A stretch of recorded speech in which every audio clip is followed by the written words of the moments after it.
If you go into a totally darkened room, you can't see a thing, but you know where the light switch is. The moment you flip on the light switch, tell me, what happened to the darkness? It vanishes. Yeah, it's not a trick question. Darkness cannot survive in the presence of light. And so that's what's going on here on a planetary scale. 30th Anniversary Edition. The name of the book, nothing in this book is true, but it's exactly how things are.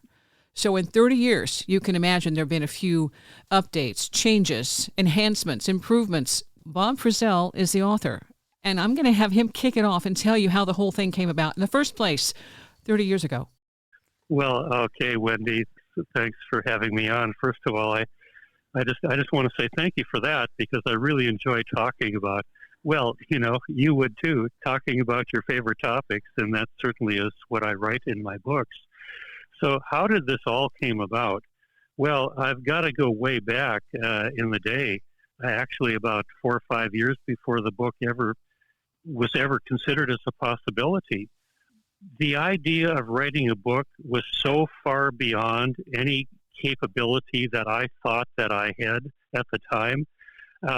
And to give you an example of it, I was a teacher of breathwork back in 1988. I still am a teacher of breathwork. But back to 1988, one of my clients, after a number of sessions, she did a series of about 10 or 12 sessions, and about halfway through, she showed me her diary. She was keeping a very detailed record, not only a very detailed record of the sessions that we were having together, but she was also putting it in the form of a book. And she let me know that she is an author, and she suggested that we co-author a book. And I'm going to myself and going, gulp, what? No, me write a book? I didn't think I had anything to say. I didn't even know how to write an article, let alone an entire book. And anybody who was a published author, I just had that was the greatest achievement on the planet. I certainly couldn't do it. And I just asked her a few questions. And she said finally that, well, we don't have a publisher. So what we'd have to do is to write a book proposal and then take that around to various publishers to see if we can find somebody who will actually publish the book for us. I used that as my excuse. I said, nah, I don't want to do that. I didn't tell her, but I just thought to myself that the only way I will ever write a book is if a publisher comes to me and asks me. And of course, I thought I was safe. But that's exactly what happened. 4 years later, in October of 1992, I got a call from a guy named Richard who wanted to come and do some breath work with me. And he told me a little bit about himself on the telephone, and I wasn't, no big deal, just basically setting an appointment. So he came and we did a session. He told me a bit more about himself.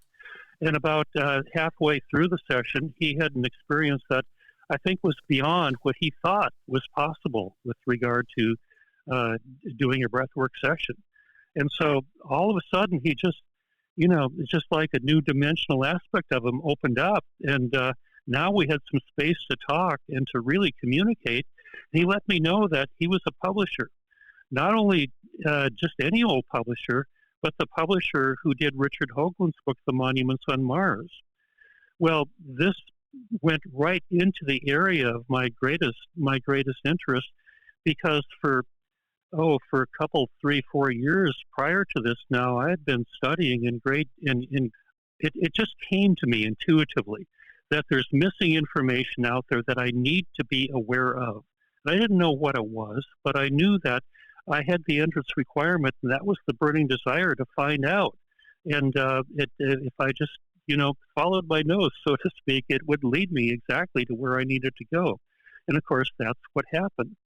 That led me to exploring the anomalies on Mars, if you're at all familiar with the face on Mars, but not only the face on Mars, but the pyramidal structures in the area that's known as Cydonia. And the geometric layout in all of that is just too much to be a coincidence. Richard Hoagland is one of the first people to bring that out. And so when he mentioned that he was the publisher of Hoagland's work, I just immediately started pumping him with questions, What about this? What about that? And of course, I shared with him what I knew about Mars. The least of my intention was writing a book.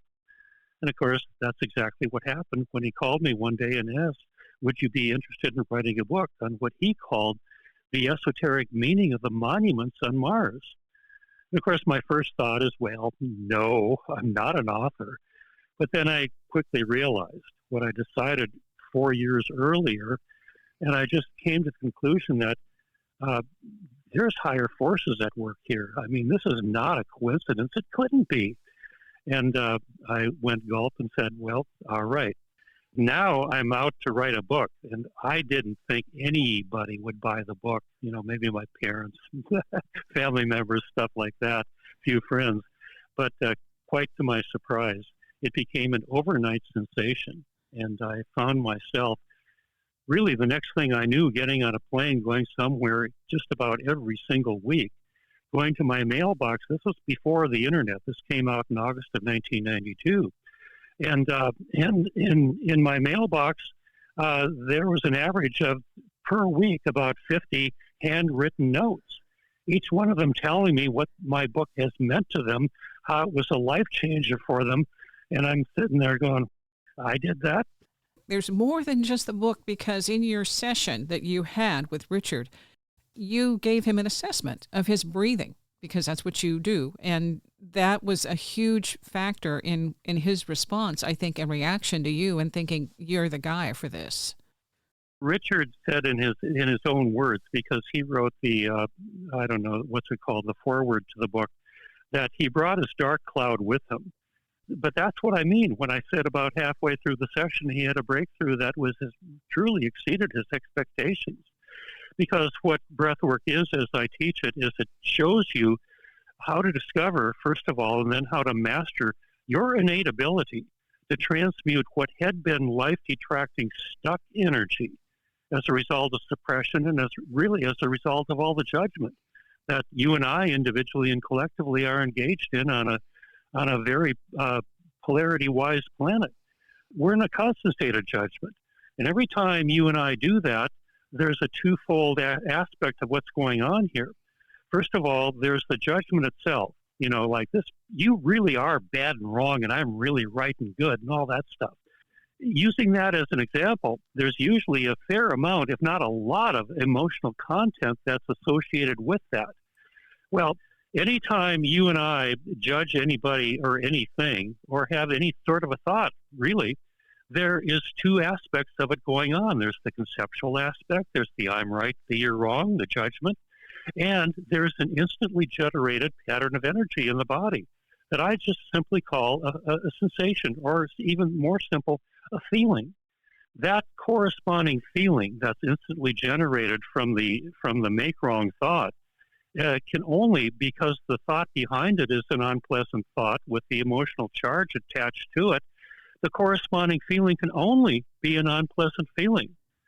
Now, you and I, at least most of us, like to feel good. So we don't want to carry around that yucky feeling. And so what we've learned to do is do our very best to distance ourselves from that unpleasant feeling. It's called suppression. And I detail it in my books. We're all very good at it. If suppression is the only technique that you have to try and deal with that unwanted, unpleasant feeling, what happens is the body becomes a reservoir of stuck energy, because that energy doesn't go away, even though you suppress it. It lives in your body in the form of what I call stuck energy. And if you don't learn how to deal with it consciously, it's going to start dealing with you in very, very unpleasant ways.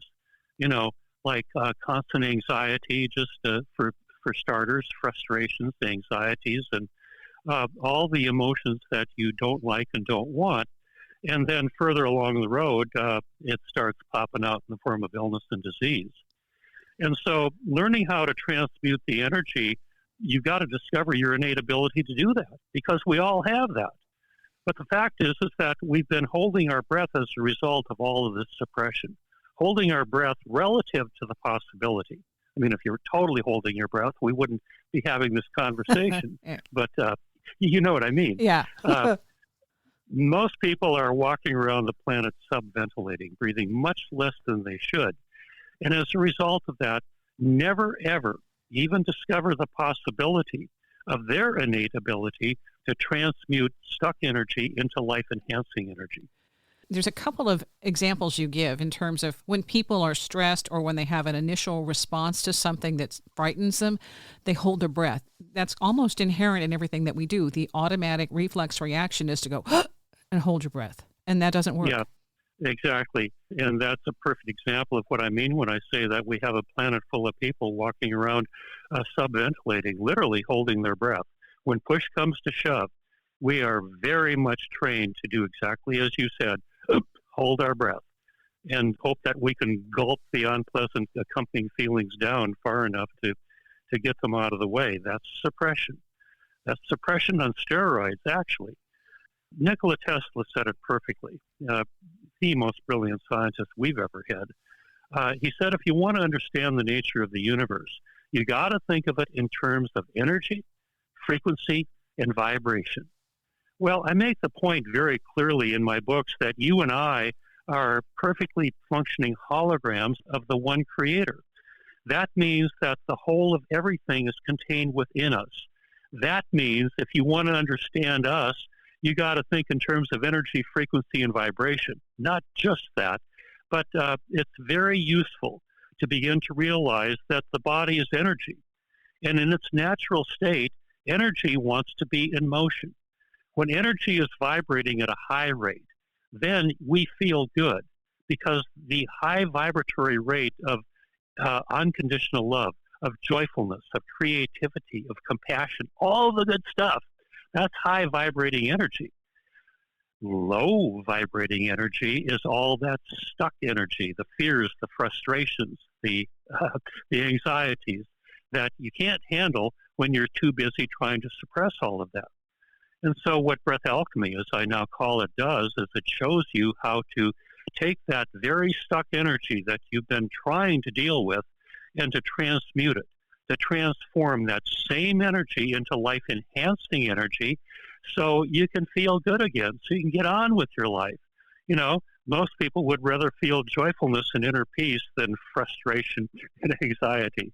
And so that's what Richard experienced. And that's what opened up the possibility for us to talk. He came for the next 29 weeks to do a session. He liked it that much. There are some people that you, in terms of the testimonials I have seen and read about, there's a shift overnight, immediately in the first session, and that's amazing. Yeah, I tell you, I've been around the block many, many times with that, Wendy, and the only reason I know that is because I've been there and I've done that. Everything I have done has been a matter of necessity.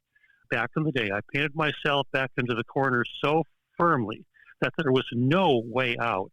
And I just had to find a way to deal with all this stuff that was just consuming me and also creating all sorts of unpleasant physical symptoms in the name of a low back injury that just kept getting worse and worse and just started taking my life over.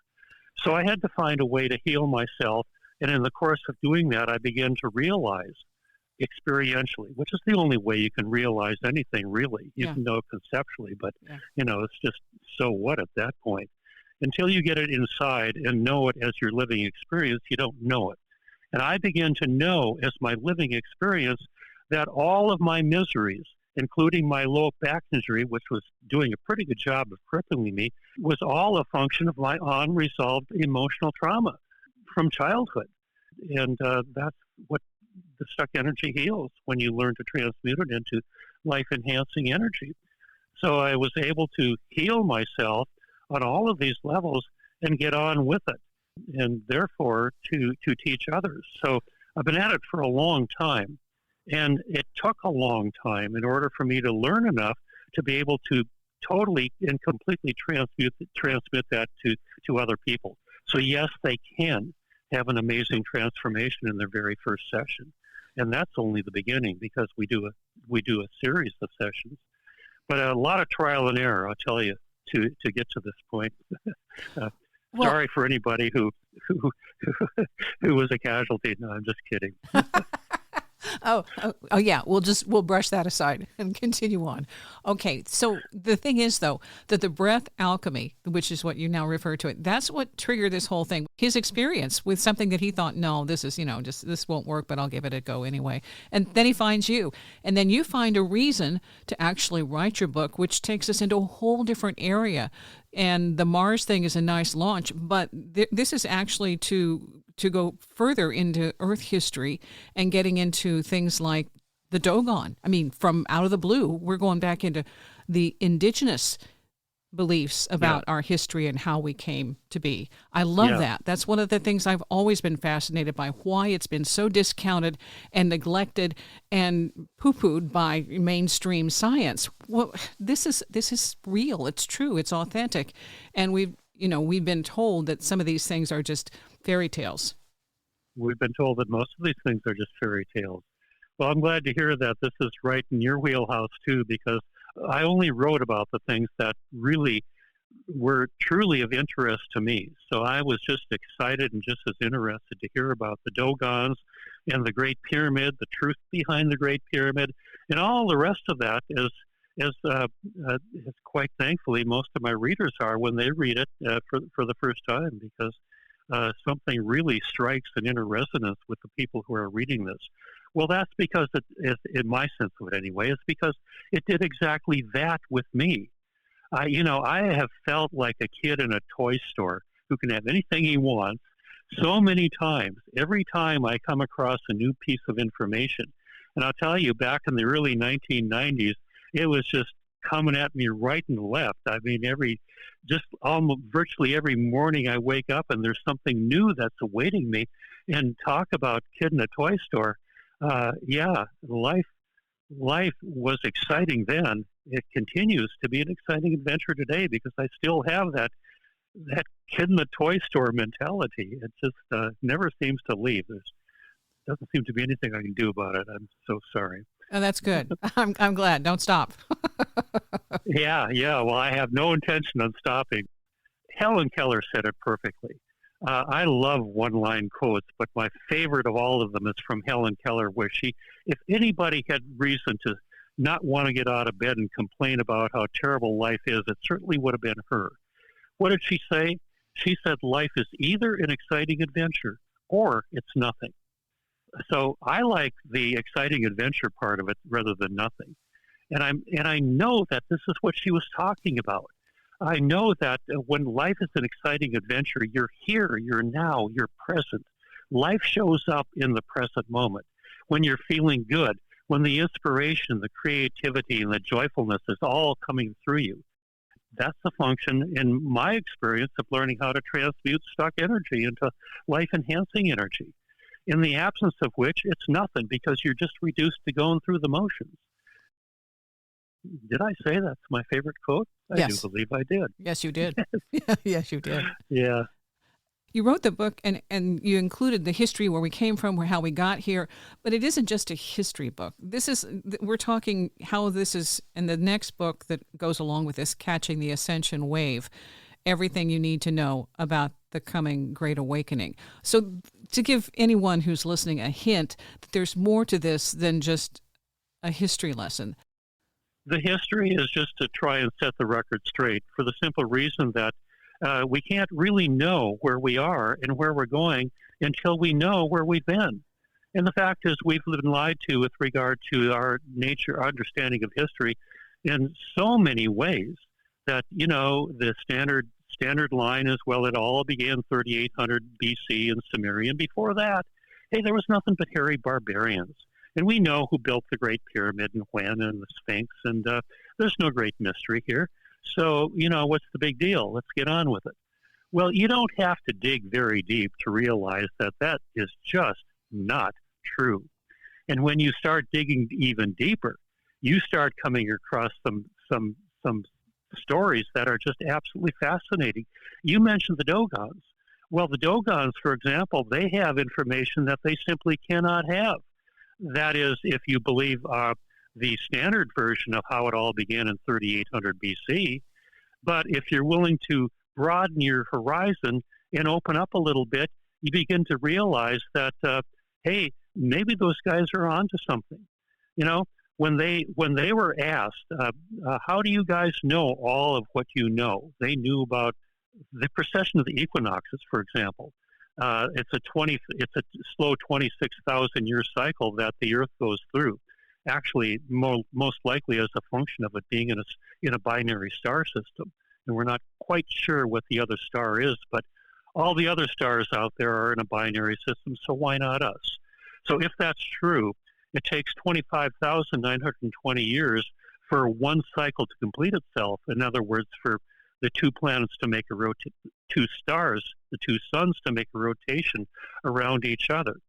And the only way, considering that, there was nothing but hairy barbarians back in the day, the only way back then that you would know that there even is a precession of the equinoxes is constant surveillance of the night sky for a minimum of 2,160 years.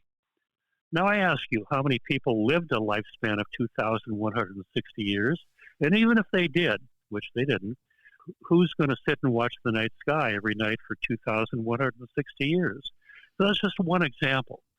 And so a team of scientists finally went, this is in Timbuktu, interesting name, and they asked them, well, how do you guys know this? Maybe they shouldn't have asked this because they were given an answer that they were not expecting. They said, well, a flying saucer came out of the sky and it landed, and they said some very dolphin-like creatures came out. They dug a big hole, filled it with water, started swimming around in their lake, swimming up to the shore and telling us about their history. And this is what they said. They gave them all of these details. And the scientists are sitting there going, oh, I don't think I heard that. They can't, because they're married to a certain, this is the way it is. And it's kind of hard to go beyond that. So I just use that as a jumping, a stepping stone to get us on the right path. As I said earlier, we can't really know where we are, and how are we going to have any sort of a sense of where we're going until we get a sense of our true history, of our real past? And in so doing, you begin to realize, as I detailed in the book, and now we're getting into what the book is really about, and that's from a big picture perspective, the enormous infusion of higher dimensional energy that's just pouring into the Earth. And in so doing, it's dramatically raising the vibratory rate of the planet and everybody on it. Just as I was talking about Breath Alchemy, transmuting energy on an individual level, it dramatically raises your vibratory rate. Well, that's what's going on to everybody on the planet here, even though it doesn't look that way. But it's looking increasingly like that way, because the very simple fact is there's a displacement process going on here. If I can explain, I would say that if you go into a totally darkened room, you can't see a thing, but you know where the light switch is. The moment you flip on the light switch, tell me, what happened to the darkness? It vanishes. Yeah, it's not a trick question.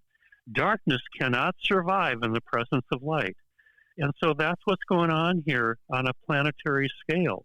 Not only is our individual darkness coming to the surface to be transformed, to be transmuted, as I say, to give us this opportunity to discover our innate ability to do just that, but it's also happening on a global scale.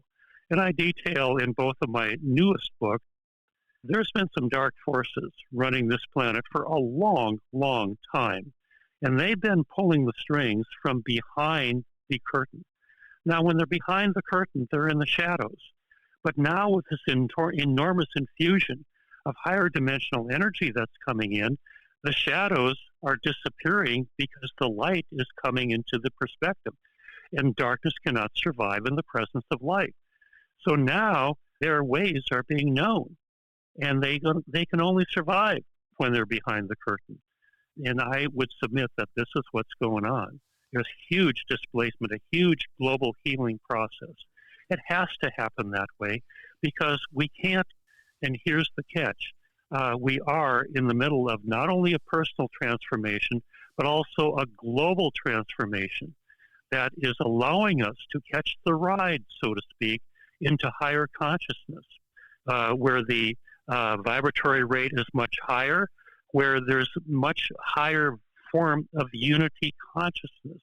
We're all aware on a much higher level that we are, as I suggested earlier, just holograms of the one infinite creator, that we have it all contained within each and every one of us, and that we're not separate beings looking out at a world that is not us, but we're all part of a greater whole. And we're all an integral part of the greater whole because, again, you cannot separate the whole from itself. It's all contained within each and every one of us. That's the holographic nature of the reality.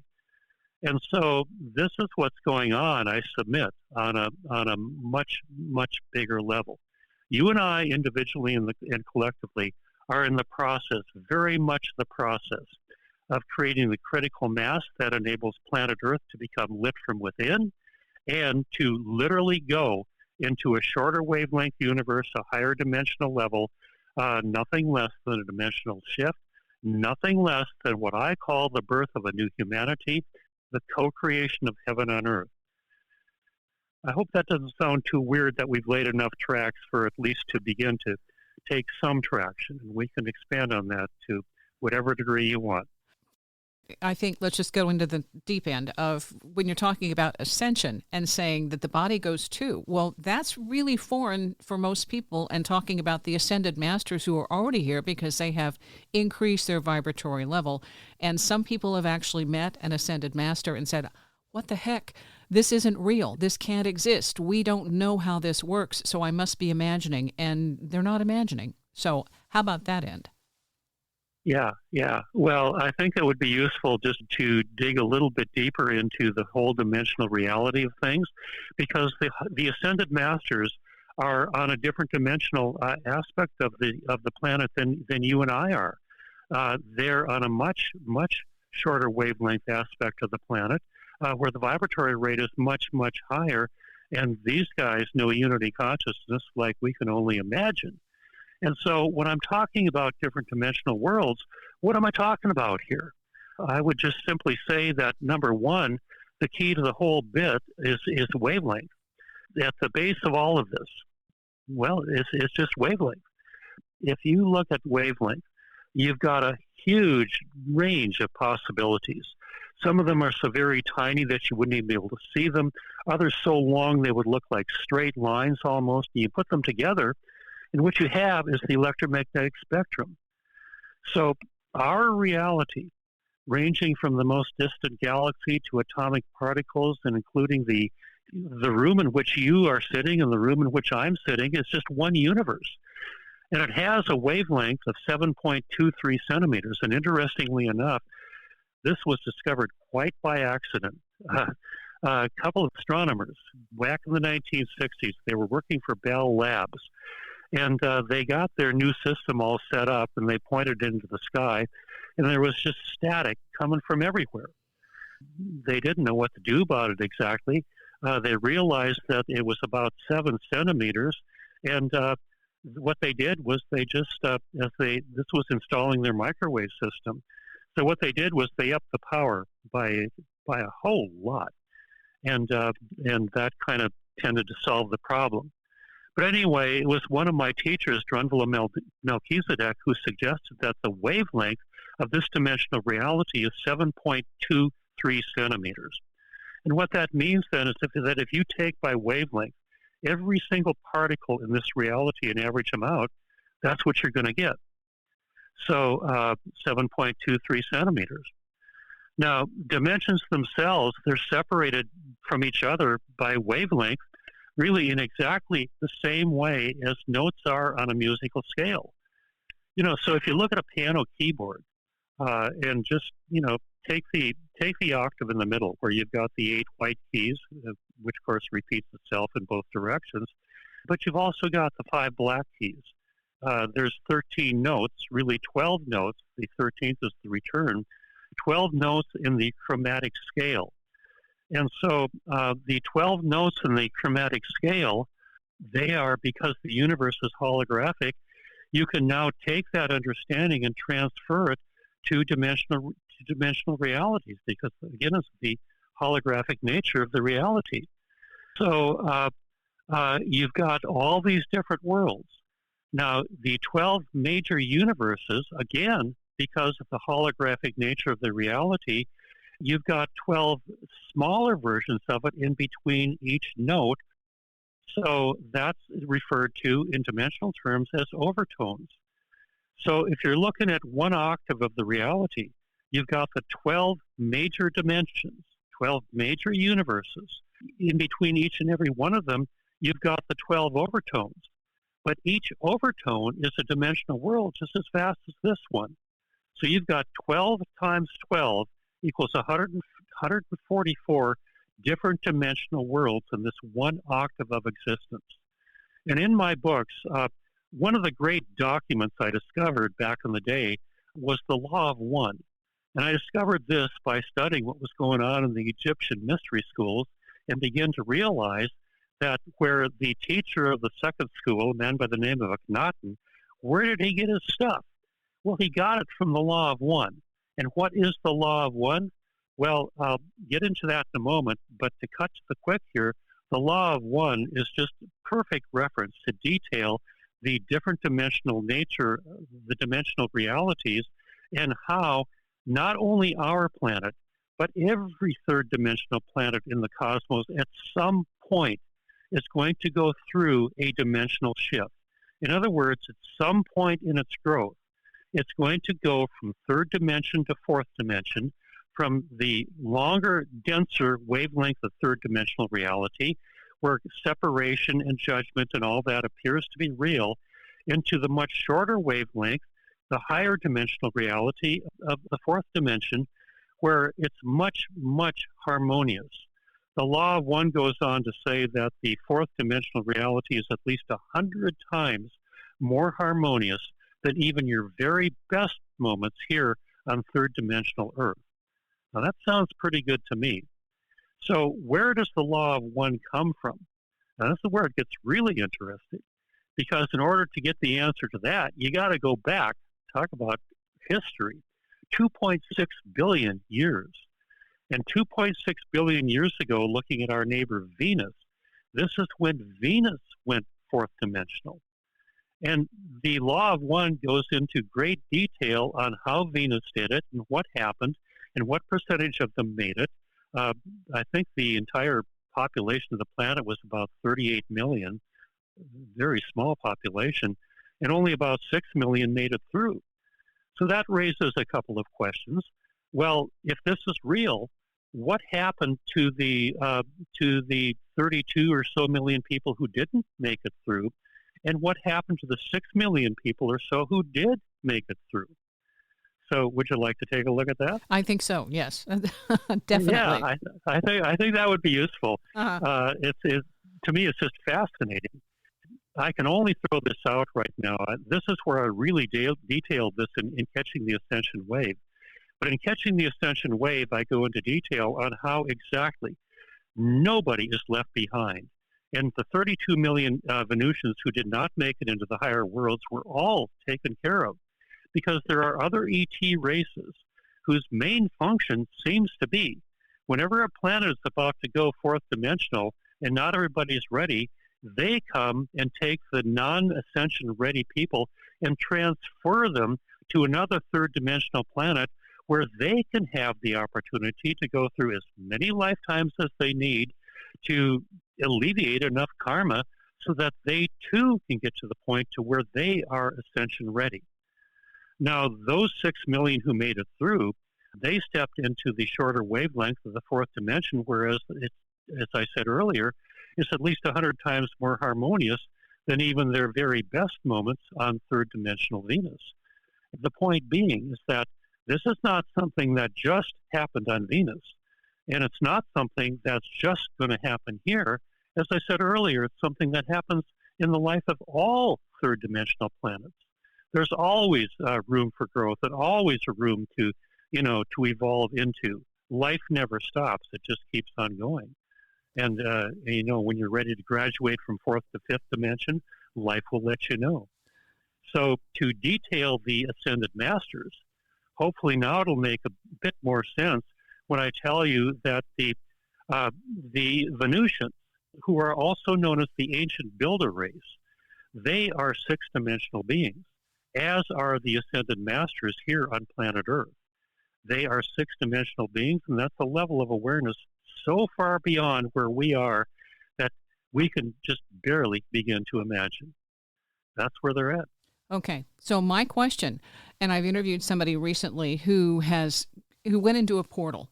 He saw a light, saw the portal, ran to it and through it. And when he was there, he met other beings, and not necessarily, one-on-one. He said it was kind of fuzzy and it was difficult for him to acclimate. So he was a little woozy. He saw them enough to know that they were about 7 feet tall. They looked human. And their response to him was, "You don't belong here." And they made sure that he got back. The other person who followed him into that dimension had a different experience. He was escorted by someone we wouldn't refer to as a Bigfoot, who took him through what he considered a maze and then escorted him back. These two guys returned to tell their story. They found themselves in different locations and had to meet at the same place that they had been prior to this little event. But that is a different dimension, and that's here and now. And these guys are still scratching their heads over what the heck happened. One says in a heartbeat he would go back. But when he was told you don't belong here, then obviously that he's not in sync with that dimension. I just think that's a fascinating story. And then I've also had my own experiences of seeing a couple of beings at the foot of my bed carrying a clipboard, wearing cloaks, and having them say, "She's awake," and they vanished. And so knowing that all they had to do was shift their dimension and I can't see them anymore. These things are real. We have no way to really, I think, make them in our reality something that's hardcore substance. We just keep telling these stories saying something's going on. We don't know what's happening. And where do we go from here? Does that make sense to you? Oh, well, those are fascinating stories that you told, sharing your own experience, and also of these other two guys. Yeah, there's other worlds. They're all right here, and they're all occupying the very space in which you and I are sitting. Of course, we're not sitting in the same room, but all dimensional worlds are in the room I'm in. All dimensional worlds are in the room that you're in, and they're all separated by wavelength. They're separated by wavelength and also a 90-degree shift. And so if you knew how to change your conscious wavelength, in other words, to tune to the dimensional world that you wanted to move into, and also to shift by 90 degrees, you would disappear from this reality, and you would reappear in whatever dimensional world that you would tune to, and you'd be just as real there as you are here. Now that was really an amazing story that you told about, these guys and their dimensional adventures, if you will. Yeah. And then to cap it off by telling your own story of it. So it's very real for you. I hear that loud and clear.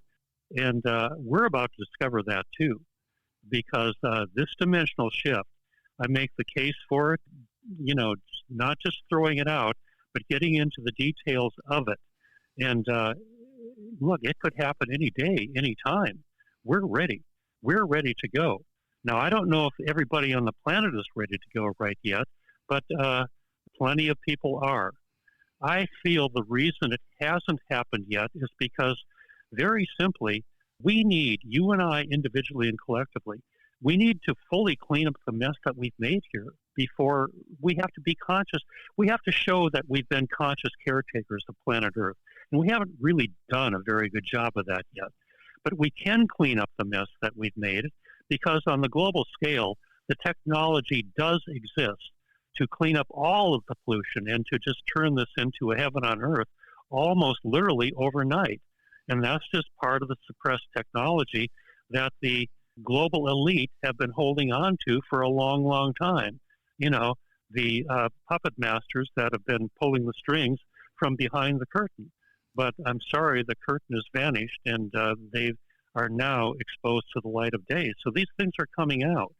And I do feel that before the actual shift happens, and I can say more about that later, but I do feel that before the actual shift happens, that we will be given access to a level of awareness, technologically speaking, that would absolutely blow most people's minds completely. Not only the anti-gravity technology, but like I suggested earlier, the ability to clean up all the pollution and to turn this into a heaven on earth almost overnight. So there's the cleaning up the mess that we've made on a grand scale. On an individual scale, the more we can raise our vibratory rate, in other words, the more we can discover and ultimately master our innate ability to transmute stuck energy into life-enhancing energy, so we can rediscover the present moment, so we can experientially know that we're not just separate from looking at a body out at a world that is not us, and that we have no connection to each other. Nothing could be further from the truth. The great truth is that you and I are creating this entire show all the way out to the most distant stars. And when you fully grasp the holographic nature of this reality, you begin to understand just what I said there. And so life is so vast. There is so much more going on than, just the little sliver that we've been exposed to. And so it just leads me to the conclusion that life is an exciting adventure, and that we are in these end times. And even though it seems for the moment like the polarity gap is wider than it's ever been, I submit that it is exactly what needs to be happening, because the darkness needs to be brought to the surface so that it can be transmuted into the light, so that we can become ascension ready on a global scale and make this shift into a world that is so many times more harmonious than what we experience now, that every day will be like a kid in a toy store.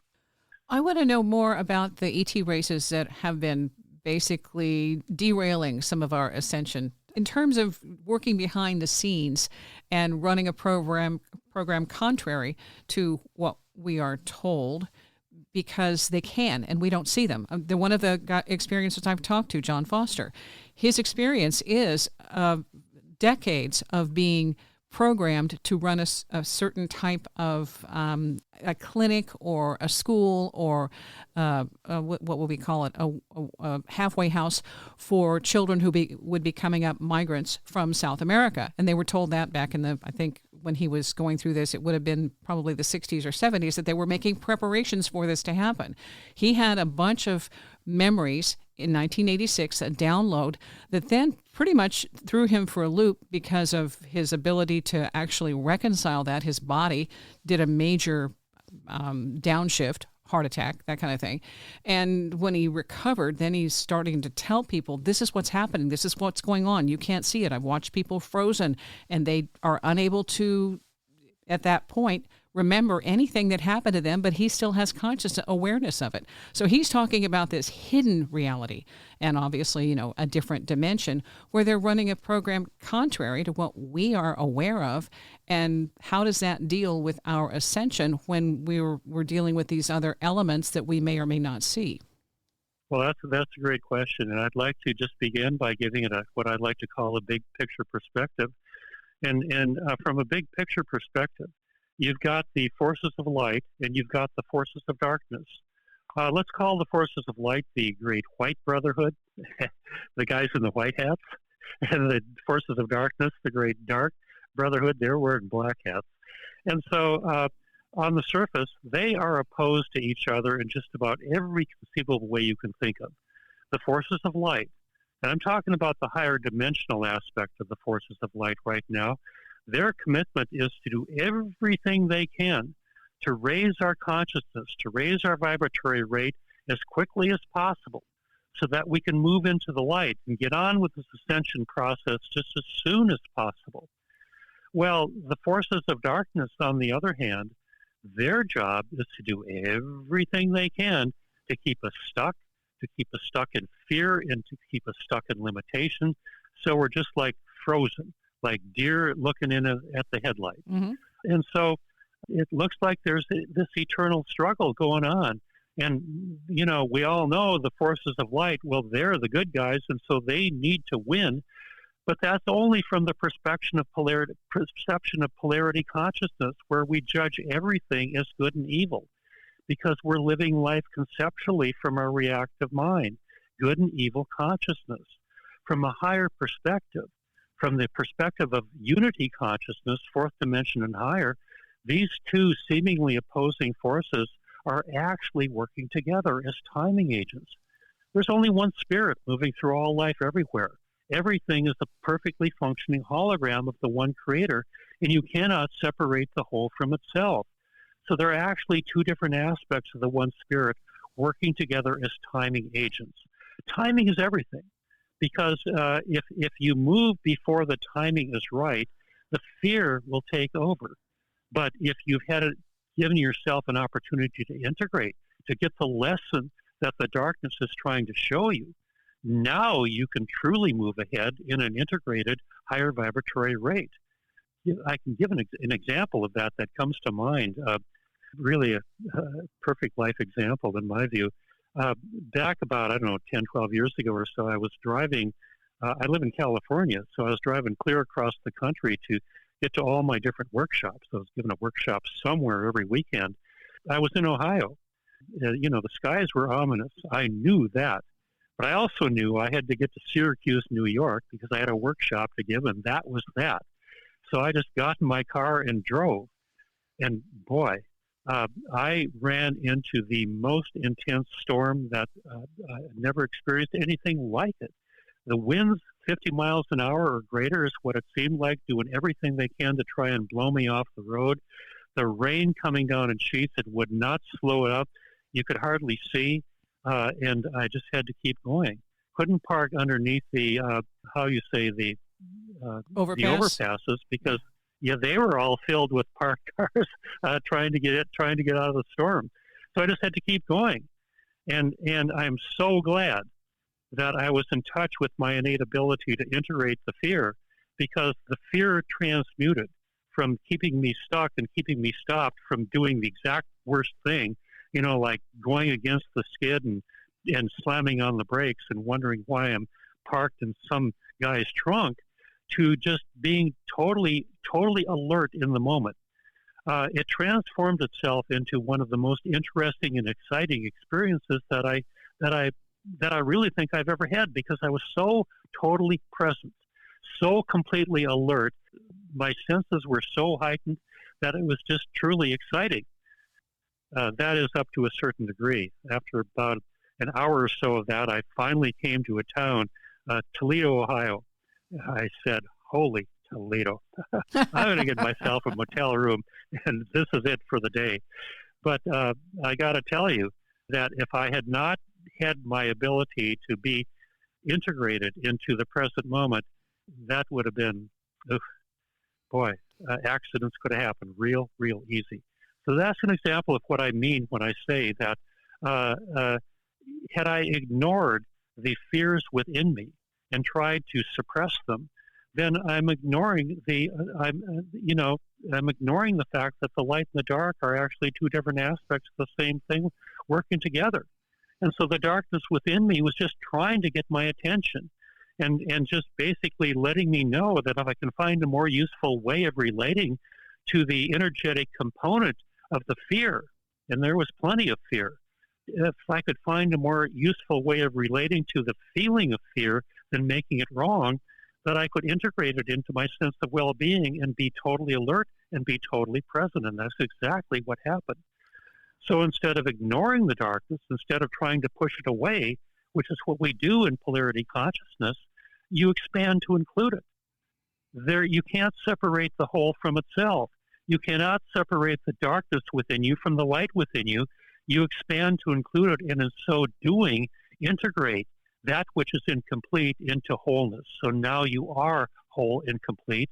You are now becoming lit from within, and you're ready to very much participate in the creation of the critical mass of planet Earth. Well, it was shifting from polarity to unity, because in polarity I would have fought and I would have resisted, and I would have done exactly the worst thing in the worst moment. Mm-hmm. If it was a snowstorm, if it was a blizzard, and you're driving on a sheet of ice, that's where you slam on your brakes and you turn with the skid. And like I say, you wonder why you're smashed into a tree or somebody's trunk. But if you can go with it, and that's the shift from polarity into unity. You don't think it's not positive thinking. You've got to feel it in your body as your living experience. And that comes from the ability to transmute energy. And so that's coming from integrated wholeness. And that's exactly the sort of transformation that we need to make on a collective scale in order to shift into the fourth dimension and into creating the critical mass that'll allow it to all take place. And but you have the benefit of knowing how to breathe. The breathing, I think, that is a whole different mind shift that says that just the opposite of a fear-based reality or reaction. Your breath is huge. And so when you're talking about having renamed it as you work with it now, that I think is another element that in some ways you're just taking for granted because it's a part of who you are. And when people work with you, they can feel the difference. And again, reading the testimonials, it's almost like an immediate shift in your body where you become more integrated into your being versus just going through the motions. Yeah, well, exactly. That's the shift right there. And yeah, I've been doing this for a long time, and I take it for granted because I expect it to happen. It's just no big deal to me. But with that said, at the same time, I am absolutely amazed. I'm absolutely amazed every time I experience a completed energy cycle. And I do it on a regular basis, give myself Breath Alchemy sessions. But I'm also very pleased and very amazed when it happens to clients, too. And at the same time, I expect it. So I got that interesting. Yeah, it's no big deal, and it is a big deal going on at the same time. Yeah, it's how you wrote a book. That's for sure. I couldn't have done it without that because back in the day, writing that book, it just felt impossible. You know, I didn't know where to start. I felt, well, it started on what I know best, but I didn't. I couldn't even hardly write a paragraph. I didn't know where to go. I didn't know what to do. I just felt totally hopelessly lost. And I just decided that, if I have to give myself a breath session every morning, that's what I need to do in order to get to the point to where I can go from this is impossible, I can't do it, to, yeah, it is a challenge, but it's an exciting challenge. It's an exciting adventure. So let's get on with it. And if I could at least take one small step forward today, that's one step closer to the completed project. And so that internal thing went on. It just went on every day until it finally became a book. There are some people who think, we're living in the end times, but they don't see it as a positive. They see it as death, destruction, Armageddon, all of that. And that isn't really what this is about when you're getting into your version of the end times. This is like a liberation and a transcendence, which is completely, I think, in terms of polarity, the opposite of the mindset that people are putting out at this, or some people are putting out at this time. This isn't a destruction. This is basically rejuvenation, a reset. That's true. However, to be clear, to get a better idea of the big picture perspective on all of this, there is potential. Absolutely, there is a potential for some earth changes. But don't worry about it because we're going to be taken care of no matter what happens. Even if the worst of the earth change happens, we're going to be okay throughout all of it. Like I suggested quite a bit earlier, that there appears to be certain ETs throughout the cosmos whose main function seems to be to come in and take care of people who are not ascension ready. And just before, if the worst of the worst does happen, I mean like pole shifts and solar flashes and stuff like that, we're not going to be here to experience it. Those who are ascension ready will have gone into the fourth dimension before that happens. Those who are not will have been transported to another third dimensional planet, like I said, where they will be given the opportunity to go through as many lifetimes as they need to transmute enough of their karma so that they can become ascension ready too. So we're not going to be there for the worst of the worst if indeed that it does happen. So I would suggest worrying about that is optional. And yeah, I do give the details on solar flashes and and how you say pole shifts and all that nasty stuff, nasty sounding stuff. But don't worry about it. It is a big deal, but that's just part of what a third dimensional planet goes through. And the reason it does is because the planet is a body. It's a living body, just like in our living bodies. If you and I individually are not very conscious and caretakers of our body, it's going to start barking back at us in very unuseful and very unpleasant ways. Because when a body becomes full enough of stuck energy, you get on all these unresolved emotions, the anxieties, the fears, the frustrations, and in later stages you get the illness and you get the disease. And I submit that it is all a function of that unresolved stuck energy, that unresolved emotional and in many cases physical trauma that everybody to some degree experience. Some people more than others. But that's the deal right there. Kind of lost my train there, but that's okay. I get carried away sometimes. It's the Ascension train, okay? Yeah, that's the big picture right there. But yeah. I started talking about this and that, and I forgot why am I talking about that? But that's the way it goes sometimes. These things are fun. I just love doing it. Well, I think, just you needed a launching point. And when he had the breathwork session with you and experienced a real, this is legit moment, then he could say, look, you've got more to add. And so that was the catalyst to get you thinking about, well, what can I add? And then to go back, this is 30 years, the 30-year anniversary, believing in it enough to say, this is still relevant. It really is something that we can revisit from the next generation to say, look, folks, this stuff has already been laid out and we're still evolving to understand and have some of the stuff that you mentioned in the previous go-round actually verified and validated. To me, again, it's just all an exciting adventure.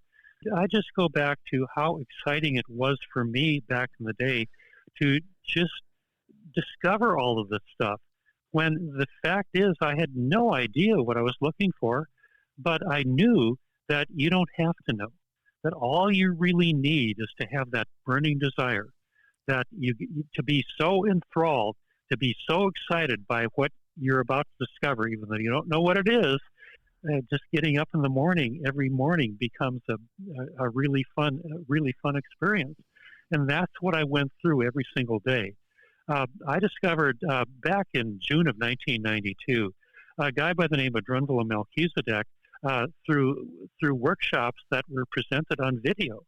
I didn't go to see a live, I did, but then in June of 92, with a group of about 20 people, I was watching 32 hours of video, of a live workshop on video that was called The Flower of Life. And that detailed a lot of this information. And it gave me leads as to where to look to find out, for example, about the Dogons that we talked about a little bit earlier, and to find out about what's going on with the Mayans, what's going on with the Pleiadians and the Venusians. And it just kept on going from there to there. It just never stopped. So I quickly realized that I had discovered a real pot of gold here, and it just kept on going. And now back to Richard, the publisher who asked me to write a book. I was just sharing my enthusiasm with him. I was not auditioning to write a book, but he saw evidently something within me that I never even considered, that I was very much tied to what he called a couple of different very interesting mystery schools. Not only all the stuff that was going back in the day in ancient Egypt, but also what was going on with the Ascended Masters and some of the more interesting characters in history, like Babaji, for example. Now, Babaji, I learned a lot from him, a lot of good stuff. Who's Babaji? Well, if you've ever heard of the book Autobiography of a Yogi by Paramahansa Yogananda, there is a chapter in that book called Babaji, the Yogi Christ of Modern India. And if you can accept 10% of what that chapter is telling you, if you can accept 1% of what that chapter is telling you, you can begin to realize this guy Babaji is somebody very special indeed. And I had some personal experiences with him back in the day that I would say is fair to say transformed my life forever. Also gave me the keys to discovering what I'm telling you about what I've learned about breath alchemy and about transmuting energy. I'm so glad I went there and did that. And I had to go through and jump through a series of hoops, or my experience of meeting Babaji never, ever would have happened. I had to jump through some hoops that at the time were very uncomfortable indeed. But the question the universe is asking you, well, do you have a burning desire or not? And if you do, let's just get on with it, okay? And you do what you're supposed to do here. And what I was supposed to do was to, go to Europe on a shoestring budget where I only had enough money to pay for a one-way ticket to London. How am I ever going to get back? Did that bring up some fear, some frustration, some anxiety? I'll tell you what, it triggered me like I didn't even know possible. But that was such an integral part of my healing experience that had I not done that and had not earlier enrolled in the same program by withdrawing every penny from my life savings, you and I would not be having this conversation today had I not done those very unpleasant, very uncomfortable things at the time. So sometimes you've got to do what the spirit within you is just telling you. Get off the dime and listen to spirit without hesitation and do what you need to do. And life will turn out as a result. What was it like? Absolutely my experience. What was it like meeting him? It seemed perfectly normal. Perfectly normal. Just like it's exactly what was supposed to happen. It hardly dawned on me that this is so extraordinary that from a normal third dimensional aspect of reality, this is something that just absolutely cannot be happening, yet it was happening. And it just seemed so normal and so natural and so not a big deal that it just became very easy to internalize it, to accept it on some level. Now, having said that, it took a full 12 years or more for me to really begin to dig down and get to the bottom line meaning of just what it was, what my experience really meant. It was a total mind blower. But what made it so easy was, like I said, it just seemed so easy and so normal, so not a big deal that to this day I'm amazed. I could go into the details of it, and actually I do in my books, but I'll let you read my book to get down to what the details are. Okay. There are two books we're talking about, Catching the Ascension Wave, and then the other one, Nothing in This Book is True, but It's Exactly How Things Are. Yeah, the 30th anniversary edition of Nothing in This Book is True. And to that I want to say that I do believe I mentioned that 30 years ago it caught wildfire and became a bestseller almost instantly overnight. So there's a lot of people who have read that edition and will be very pleasantly surprised to realize that this new edition has 10 completely new chapters, and there's not one chapter in the book that has not been left untouched, that has not been updated and added to, and just significantly enhanced. So really, anybody who has read the early edition and not the new edition will be very pleased to realize that, hey, I'm reading a brand new book. Yet the bones of the original edition are still in place. It's just been greatly enhanced and added to. From what I see, the way we believe about certain things, about the history and the things we've been able to piece together, it's contemporary. It has been, I think, improved. Yeah, greatly improved. I was given an opportunity when I was asked to write the newest edition, and I began to realize that even though this book is sold very well and is still doing well, I look at the book and there's parts of it I just kind of cringe and I wrote that. What a That's normal. That's normal. Yeah, and I had a lot of that going on, and so I realized, wow, what an amazing opportunity I'm given here. I can take this book and clean it up to my specifications. I can get it to the point to where, for me, It is just really harmonizing. It's just really singing.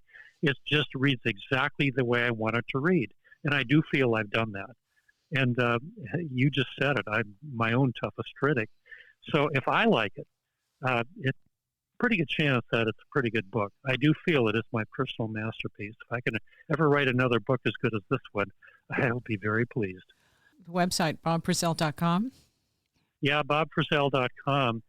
And if you go to my website, I'll say a couple things about it. First of all, you can learn where to get my books. Easiest place is Amazon. Go to Barnes & Noble. Go to the publisher, Inner Traditions. Lots of ways to get the book. But also, if you go to bobfrissell.com, look at my blog posts.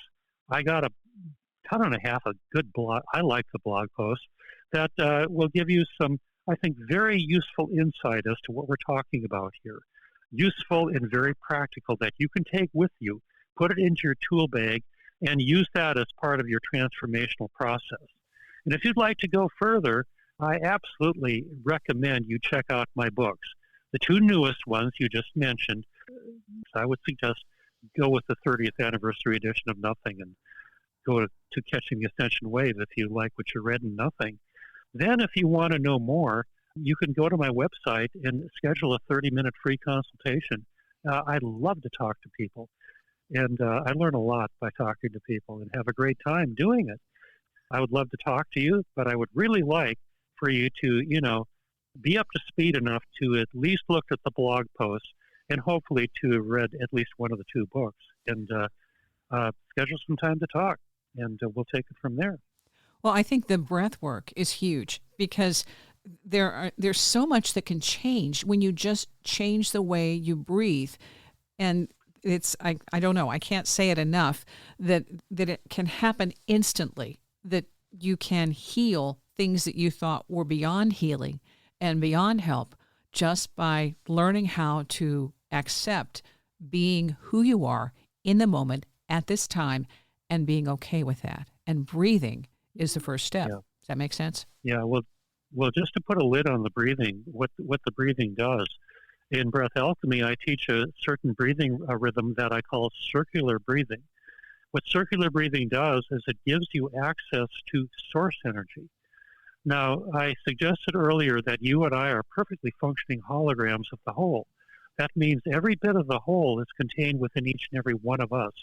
And so in the process of reconnecting to that wholeness, it's very useful to discover your innate ability through circular breathing to get that life force energy moving through your body in huge quantities, enough to access your innate ability to discover your healing abilities to transmute energy. When I say source energy, I'm talking about life force energy, the very energy of life itself, most commonly called prana. If there was not prana or life force energy, there would be no life anywhere. Prana is the most vital of all the energies. But as I just suggested earlier, that most people are subventilating, holding their breath relative to the possibility. And in so doing, never ever discovering their innate healing ability, because that comes from opening up your breathing and letting the prana flow through in increased amounts. And then recognizing that the job of the prana is twofold. Number one, to create this increased energy flow through your body, to tune in and to feel that. And secondly, to realize that in its healing endeavor, what it does is it brings up a packet of stuck energy that you've been fighting due to judgment, due to making it wrong. And to give you an opportunity to revisit it so you can find a more useful way of relating to it than making it wrong, relax into it and make peace with it instead of war, to allow yourself to have a thorough experience of exactly what it feels like, and in so doing, discover your innate ability to transmute that life-detracting energy into life-enhancing energy. And that's exactly what's contained in the power of the breath and in Breath Alchemy as I teach it. Bob, thank you. I really appreciate you for doing what you're doing and for updating the book and making it available to a new audience in addition to people who are ready for the refresher. Well, thanks, Wendy. I appreciate hearing you saying that. And I greatly appreciate having the opportunity to hear you say that. Thanks so much for having me on.